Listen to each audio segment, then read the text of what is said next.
Your favorite sled brand didn't go out of business, it got murdered. And I can prove it. Because what happened to Scorpion, Mercury, Rupp, and 50 other legendary brands wasn't bad luck or poor management. It was elimination, ruthless, profitable. The big four manufacturers don't want you remembering this. But I do. Everyone knows Arctic Cat. They survived. But this is what they don't advertise on the showroom floor. Arctic Cat filed for Chapter 11 bankruptcy in February 1981. The company that essentially invented the modern snowmobile, Edgar Hetton's brainchild from 1960, went completely broke. They didn't emerge from bankruptcy until 1984. And when they did, they weren't the same company. Different ownership, different philosophy. The Arctic Cat that existed before 1981 actually died. What came back was wearing its skin. But yeah, Arctic Cat got lucky. They had brand loyalty so fierce that dealers and riders literally saved them. Community investment. People who believed. Most brands didn't have that. Textron bought Arctic in 1968, and by 1979, they wanted out. Textron dumped Arctic Cat right when the market collapsed. Just walked away from a company they'd owned for 11 years. You remember what that felt like? When your local Arctic dealer suddenly had empty showrooms and nobody knew if parts would ever come again? Moving on, Mercury Marine entered snowmobiles in 1968. Full confidence. This was Mercury. Legendary boat motors, racing pedigree, engineering excellence. Their first sled, the 1968 Comet, was so bad that Mercury told dealers to literally burn them. Not sell them at discount, not try to fix them. Burn them. Send Mercury a photo of the burned wreckage for a full refund. I'm not kidding, guys, that's a company so embarrassed they wanted evidence destroyed. But Mercury didn't quit. They came back harder. By 1973, the Snow Twister was winning races. The 1975 Mercury Snow Twister 440 with the triple-cylinder Hearth engine, that thing could absolutely fly. And then Mercury just left. Walked away in 1977. 9 years of development, countless dollars invested, racing victories, dealer networks established. Gone. The official reason? Market conditions. I think that's corporate speak for, we're not making enough money fast enough. But let me tell you the real story. Mercury was owned by Brunswick Corporation, big conglomerate, and Brunswick wanted profits now, not 5 years from now. Snowmobiles were seasonal. Boat motors sold year-round in warm climates. The math was simple. Mercury had the engineering. They had the performance. They just didn't have the patience. How many Mercury riders got stuck with orphan sleds that summer? Machines they'd bought 8 months earlier, suddenly worthless because parts would never come again? Next, Kawasaki didn't fail. They executed a different kind of kill. In 1976, Kawasaki bought Snowjet, beautiful blue sleds, Yamaha engines meaning bulletproof reliability. Snowjet had been in business since 1960. They had loyal customers, proven designs, steady sales. Kawasaki bought them and kept the brand alive for exactly 4 years. By 1980, Snowjet was dead. Not because the sled stopped selling, because Kawasaki wanted their distribution channels. They wanted Snowjet's dealer network, their manufacturing capacity, their supplier relationships. Then they killed the brand and converted those dealers to Kawasaki dealers. Come on, that's not a rescue. That's corporate cannibalism. Thousands of Snowjet riders woke up one morning and their brand simply didn't exist anymore. Good luck with the parts. If you want to claim your warranty, call Kawasaki, who didn't honor Snowjet warranties. Kawasaki themselves quit snowmobiles in 1981. 5 years after buying Snowjet, they got what they wanted and walked away. 1971. Harley-Davidson, the motorcycle brand, jumped into snowmobiles. You'd think they'd dominate. American manufacturing legend, hardcore rider culture, engineering heritage. They didn't build their own sleds. They rebranded AMF machines. Different paint, different badges, same sled underneath. AMF built them in Italy. Harley-Davidson snowmobiles were Italian machines pretending to be American icons. By 1975, Harley quit. 4 years. They built fewer than 5,000 total units across those 4 years. Harley-Davidson couldn't sell 5,000 snowmobiles over 4 winters during the biggest boom period in snowmobile history. That's not market failure. That's brand mismatch so severe it destroyed credibility. The Harley riders who bought those sleds? They got mocked mercilessly. And when Harley quit, those machines became weird collector oddities. You couldn't get parts. You couldn't find mechanics who'd work on them. They were built in Italy with metric components that American dealers didn't stock. Next, Massey Ferguson made tractors, farm equipment, serious machines for serious work. In 1969, they decided snowmobiles were the future. They had the manufacturing capacity.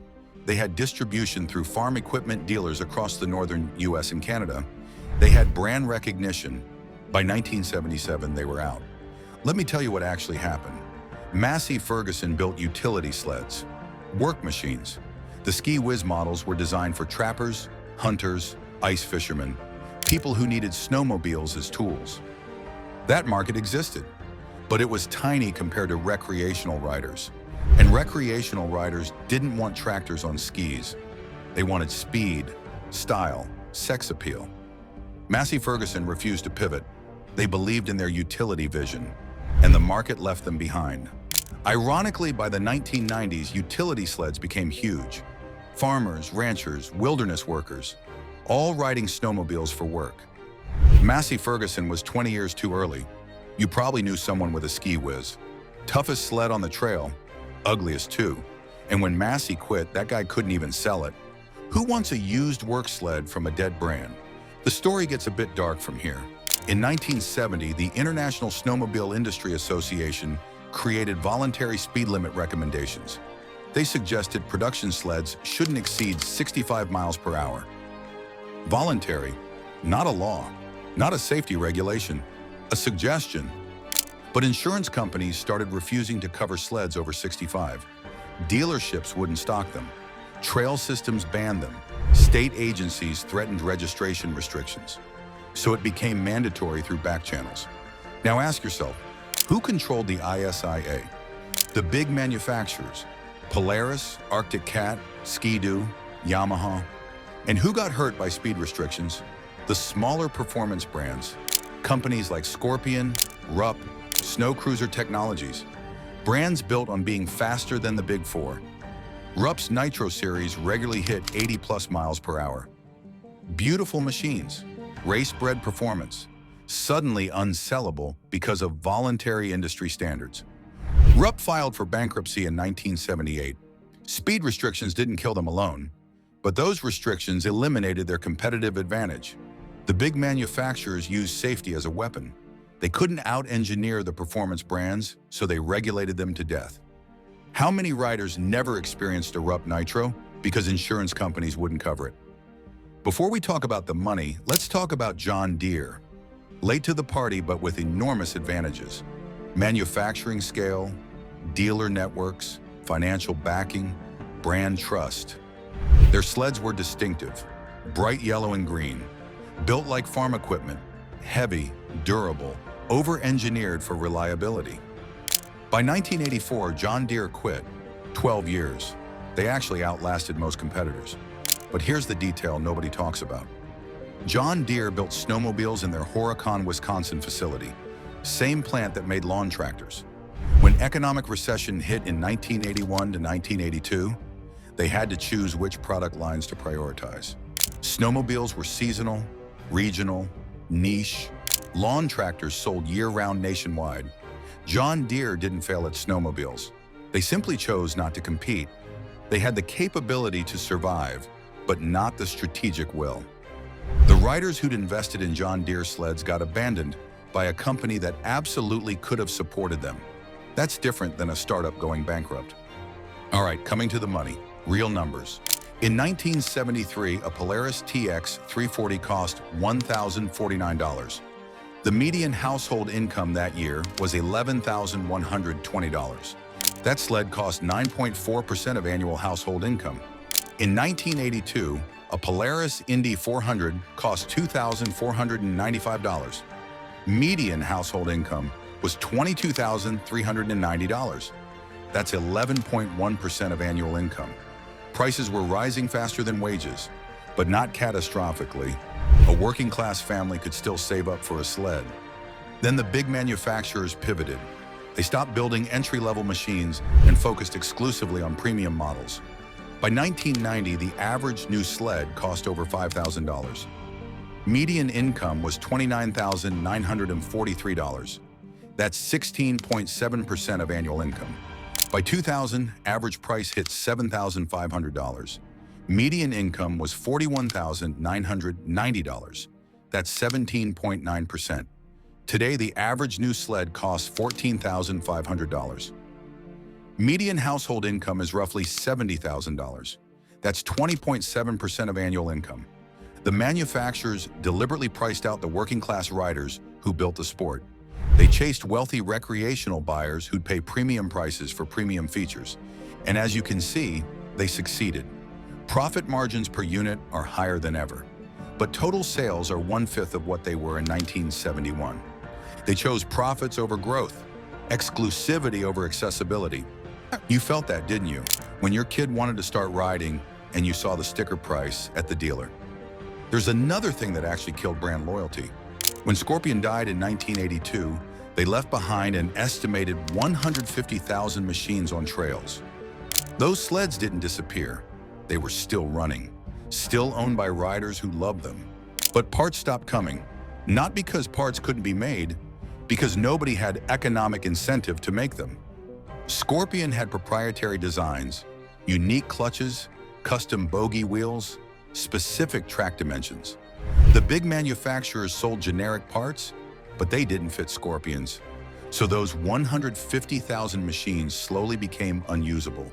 Not from mechanical failure, from parts starvation, and that happened to every dead brand. Snowjet, Rupp, Mercury, Kawasaki, Harley, Massey Ferguson, Roloflex, Johnson, Evinrude, Chaparral, Coleman. Millions of machines orphaned not because they broke, but because replacement parts ceased to exist. That killed trust. If you bought a sled from a brand that quit, you were holding an expensive paperweight within 5 years. So riders stopped taking chances on smaller brands. They bought Polaris, Arctic Cat, Ski-Doo, Yamaha, not because those sleds were better, but because those brands would probably survive. The consolidation wasn't natural market evolution, it was engineered. The Big Four used volume production to destroy profit margins for smaller competitors. They used industry associations to create barriers disguised as safety standards. They controlled supply chains and engine manufacturers. When smaller brands developed innovations, the Big Four waited for bankruptcy, then bought the patents. Every brand that died took something with it. A unique approach to design, a specific philosophy about what snowmobiling should be, a community of riders who felt betrayed, and we're still living with that loss. 4 manufacturers dominate. Prices are huge. Innovation is nowhere. The sport is dying because the survivors chose short-term profits over long-term accessibility. The brands didn't fail. They were killed, and the guys who killed them want you to think it was inevitable. It wasn't. Now I want to hear from you. Which dead brand do you still think about? Was it a Scorpion? A Rupp? Maybe that Mercury snow twister your buddy had that could outrun everything on the trail? Drop the brand name below. Be honest, do you think snowmobiling would be better if even one of those companies had survived? If you want more videos like this, hit that subscribe button and check out the next video here.